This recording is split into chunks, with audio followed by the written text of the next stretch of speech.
والعد جينا وكجم جومة جبا دنيا غاما دنيا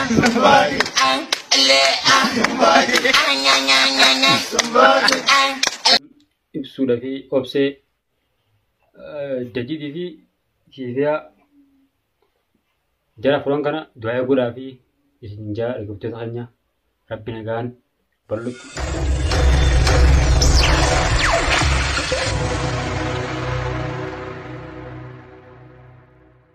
Assalamualaikum warahmatullahi wabarakatuh. Hordoftoota fi dhaggeeffattoota keenya akkam jirtan nagaa keessanii fayyaadhaa jirra nu gadi rabbiitulleen ageenye jirra. Channel keenya kun iddoo qabbanaa'ee like share godhuudhaan dhufaan dhaabbadhaan isin jaa.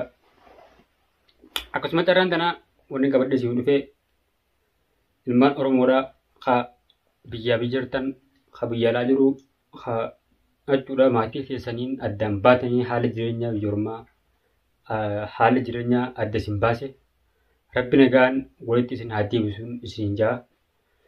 Gamanumaan ibsuudha fi obsee jajjiitii fi kiifiyaa jara furan kana du'aa godhaa fi isin jaa dhaggeeffattoota keenya rabbi nagaan bal'utti walitti haa fiduu jaarati du'aa godhaa fi isin jaa.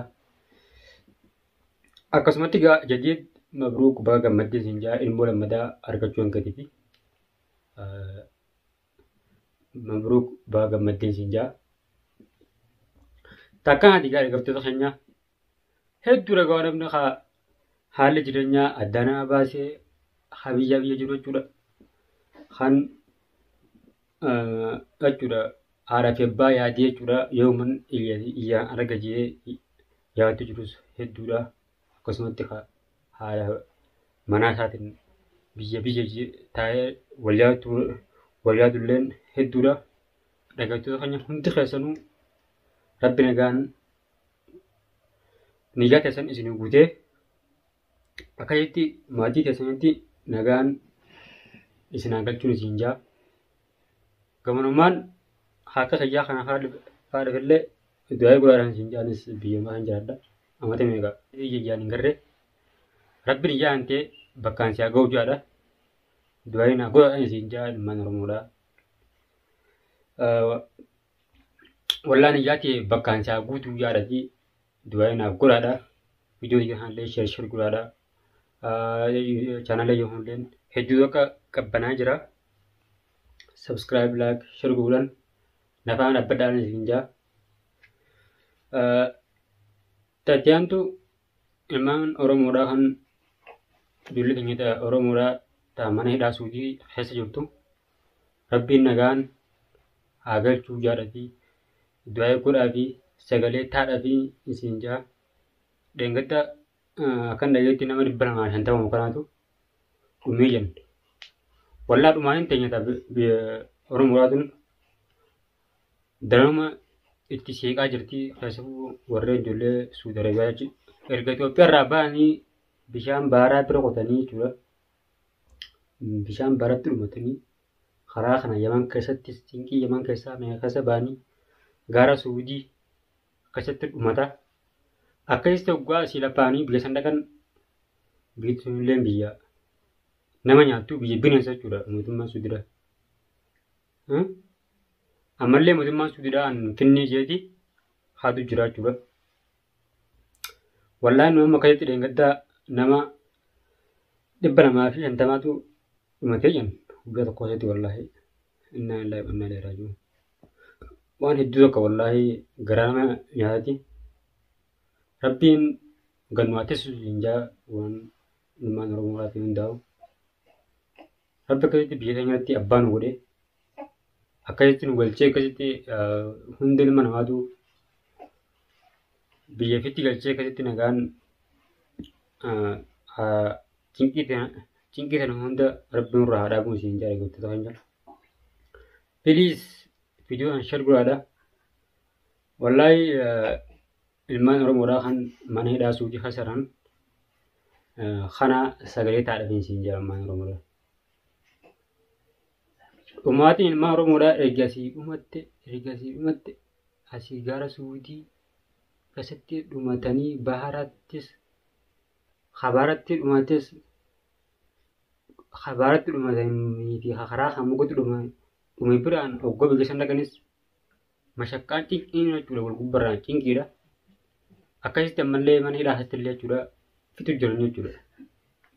Guyyaa tokkotti nama 250 jechuun nama kana yookaan beekaa summii akkasanii ajjeesan malee bilaashitti jechuudha. Doon tan akkasitti bilaashitti musiibaa ittiin buune. Ilmaa Oromoo akka dachee keessatti fitu jiran kana. Kana jechuudha wallaahi rabbiin silaa nama obsa qaba malee harjisan silaa garaan galchuun yoo hin daanne.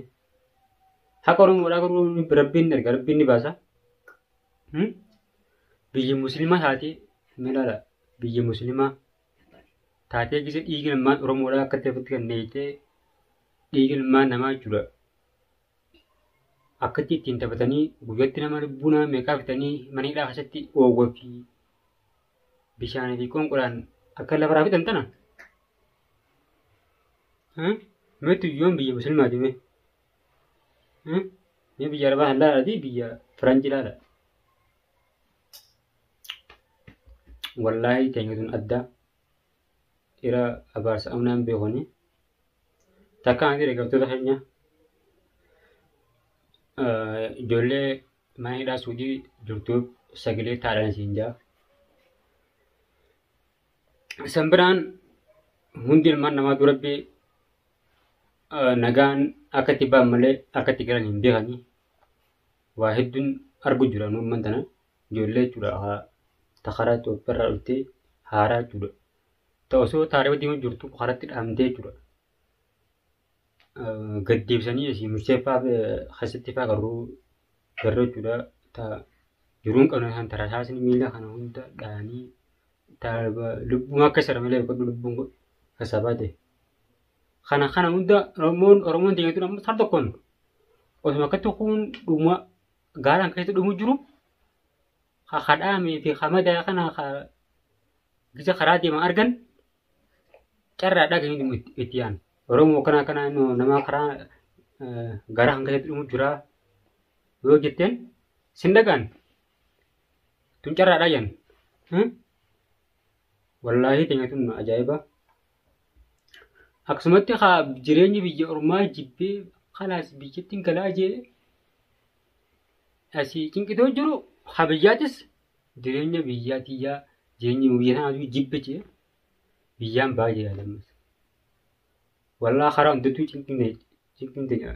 cinqiidha. Habiyyaat illee jireenyi yoo jireenyi Itoophiyaadhaa gijee itti qaalee wal danda'uuf dadhabdee wanni jee ofumarraa haala biyyaa baachuudha. Wallaahi anumaa dhibdee rabbiin raamata nuuf haa godhu. Akkasitti ijoollee mana hidhaa Suudii jirtu kanaaf sagalee taadhaa fi siin jaa hantana dhibdu karaa kana mara meeqa deemu. Bara nama meeqa nama du'aa gara keessatti argu. Baharatti kadhumuu argu. Gisa galee achi Suudiidhaa biyya gales ilmaa kanaa osoo hin teenye amma hudduu biyya hin teenye. Waggooti karaa biyyaa gales yeroo guddaan hantaan dhibde. Karaa kana mara meeqa deemee jechuudha. Deebi'ee Itoophiyaa dhaqee Itoophiyaa deebi'uu jira. Kana yeroo guddaan kaaba anumaa dhibee. Kun ammaan tana hoggaasii osuma nama baaratti dhumatu, nama karaatti dhumatu, nama gaara keessatti dhumatu, nama mana hidhaa keessatti dhumatu jiru. Kan namni biraa dhufe fa'aa haa galee hoggaa achi xiqqoo Itoophiyaa kan ta'e amma jireenya Itoophiyaa sun maaluma jee kalaas. Jireenyi biyya Suudii yookaan jireenyi biyya alaa kana jedhuma namoota saayibban isaatii fi kana wanni godhee kana kaasee jechuudha amma tiraa deebu. Namni tokko nama kodonfaa addeebi'a nama kodon biyye. Karaa kana waa'ee karaa kana hin beeknu hunda itti kaasee jechuudha akka bara biyya alaa hanga jiru wanni hundi kan mul'atu teessoo akka fakkaatti. Cinqii haadha ibiddaa jechuudha waloofan. Yoo kan dhabdee wallaa biyyootee hasa yoo teessee nagaan jiraatte lubbuun ittiin jiraachuun waan gaariidha. Ati rabbuma keetiin walitti رب مخيط رجل دي مربي هي إنت قديم ملء جريني بيا jireenya biyya isheetii jireenya biyyatamuu siif caalaa jechuudha. Takkaan ati ilmaan Oromoo chaanaala keenya kun hedduu qabbanaa'ee hedduu akka daawwachuu dhiiftanii laayik, sheer, sabskiraayib godhuudhaan nafaan abbiidhaa isin jira. As booda qophii hedduu viidiyoo bareedduu qabadheetiin isin dhufaa jira. Share godhuu hin dagatinaa. Assalamu alaikum warahmatullahi wabarakatuh.